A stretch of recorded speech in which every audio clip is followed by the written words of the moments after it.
আমাদের বকুলতলায় ভিড় জমেছে, বসেছে মেলা, দেখতে যাব আমি তুমি।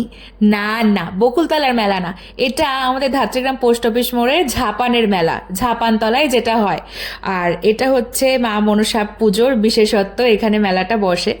শতবর্ষাধিক প্রাচীন এই পুজোর মায়ের মন্দিরটি ঠিক আমার মামার বাড়ির অপোজিটে। দেখো মাকে কি সুন্দর লাগছে দেখতে, আর মা কিন্তু ভীষণ জাগ্রত, সকলের মনোকামনা পূরণ করেন। এই দিনটার জন্য আমরা অধীর আগ্রহে অপেক্ষা করি যে কবেই মনসা পুজোর দিনটা আসবে, আমরা মেলায় বেরোবো। বুড়ি আর আমি প্রথমে মাকে দেখতে গিয়েছিলাম, কিন্তু মেলায় বেরোনোর আগে আমাদের তো একটু ঢং চাই। দেখো কি বলছে। গেছিস মেলায়? পুজো গেছিস? আমরা কি করবো মেলায় গিয়ে? ফুচকা খাবো, রোল খাবো, ঘুরে বেড়াবো, একটা দল। একটা দল। এই তুই কি খাবি? আর কি খাবি? পাল্টিবাজ মিষ্টু কিন্তু রোল খায়নি, খেয়েছিল চাউমিন, সেটা শেষে দেখবে। আর তারপর আমরা চলে গেছিলাম এই সাজুগুজুর দোকানে। কি সুন্দর ক্লিপগুলো, লোভ সামলাতে না পেরে একটা কিনে ফেলেছি, বেশ সুন্দর দেখতে। আর এই আইসক্রিমটা ছিল যার পর মেলায় এত ভিড়, আমরা সেজন্য না খাবো না, আর আমরা দাঁড়িয়ে খেতে পারি। আমি আর মিষ্টি চাউমিন খাচ্ছি, মেলা চাউমিন এটা। আর তুমি কি খাচ্ছিস ভাই? তোমরা রোল খাচ্ছ তাই তো? দেখো রোলটা দেখাও।